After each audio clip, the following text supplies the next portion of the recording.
Hello friends and welcome to Learning of C Programming. Well friends, today we are going to learn array. Without wasting too much of our time, let's quickly switch to one of the examples of array and learn out of that example.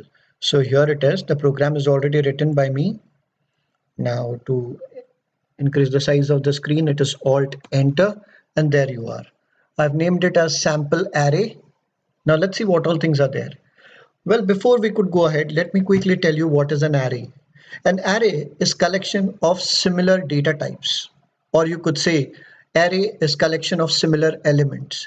When I say so, what does it mean? It means you can have array of integers or you can have array of characters. Well, you must be wondering what am I talking about? Just imagine I ask you to save marks of 100 students. Well, in that case, you'll need 100 different variables. Now, I can say that using simple one variable, I can save marks for 100 students, or as a matter of fact, 10 students, or even 5 students. Listening to that, you may feel shocked, but believe me, that's true.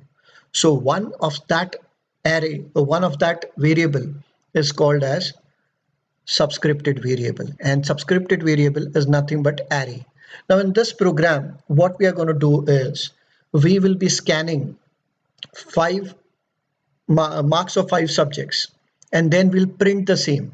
In general, when you want to save marks of five subjects, you'll need five different variables, but over here we are going to use just one variable, which is called subscripted variable, or you can say array. And here we are going to use array of integers.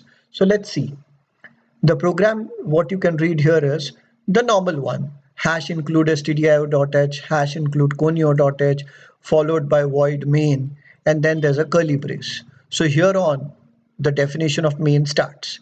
Let's see what is there right on the top. So this is the declaration section. There are two things declared I can see. The data type is common, that is integer. Then you have something different from the usual variables.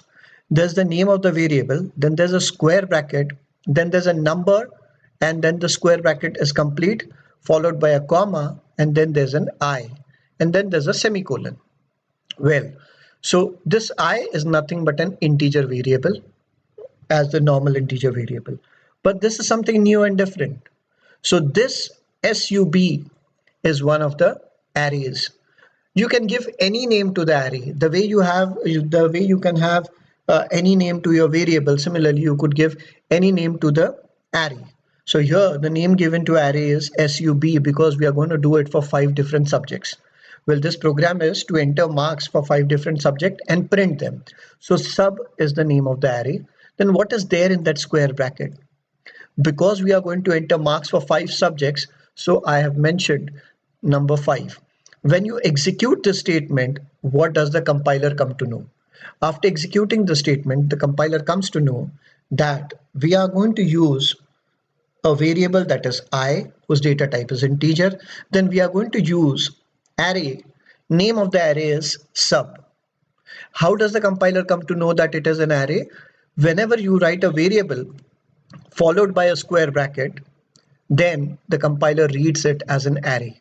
The number that you have mentioned in the square bracket is nothing but the number of array elements, which means here I'm going to enter five different integers. So the moment I mention this, what your compiler does is it reserves 5 into 2. Why 2? Because each integer will occupy 2 bytes. So your compiler will reserve 10 bytes of space for the array sub.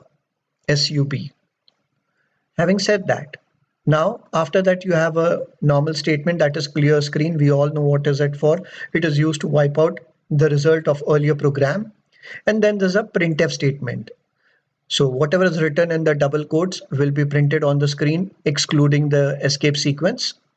Followed by that, there's a for loop. Now this for loop is going to be interesting. So we'll study both the for loops. The first for loop is to scan, and the second for loop is for printing. Now how does the scanning process begin? So I is equal to 0, I less than or equal to 4, and I plus plus. So this I is used over here. Now this is going to be called Either you call it a subscript or you call it as an index.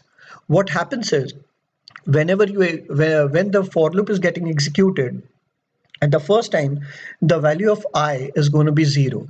So here it is going to be 0.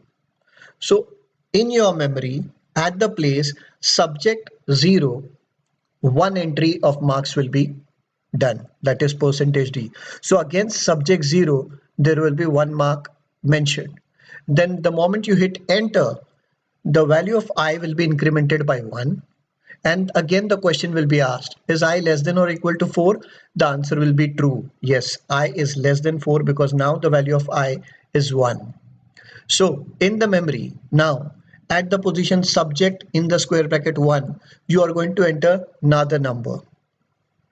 Again, after entering the number, value of I will be incremented by 1, and now I is going to be 2.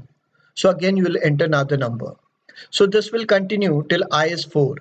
The moment I is 4 and you enter the number will be registered at subject 4 and you will be entering the marks. Now I will be incremented by 1. Now I will become 5. The moment I is 5, this condition is going to be false. Eventually, it will come out of the loop. So if you have a look, from subject of 0 to subject of 4, we have made 5 entries. Now you must be wondering, why have I started with 0? Always keep in mind, the index of an array always starts with a 0. It never starts with a 1. Be it a character array or an integer array, the index of an array always starts with a 0. That's the reason I have mentioned I is equal to 0 and I have incremented I up to 4, which eventually makes it 5 elements. The way we have written the for loop for scanf, similarly, whatever we have entered in scanf, we'll be printing it similarly in printf. So the same for loop, printf statement. So we will keep on printing the value of the entered array. Here you don't need address sign because we already know the address. So let's quickly run this program. Here it is. Now I'll enter marks for 5 subjects. So let's say marks are 45, 56, 67, 78, and 89. So these are marks entered by me. Now the same marks needs to be printed. So there it goes, 45, 56, 67, 78, 89. If you wish to make it more readable, what you could do is you could write a printf statement here, and I will write it right away. Printf marks of 5 subjects entered are as follows.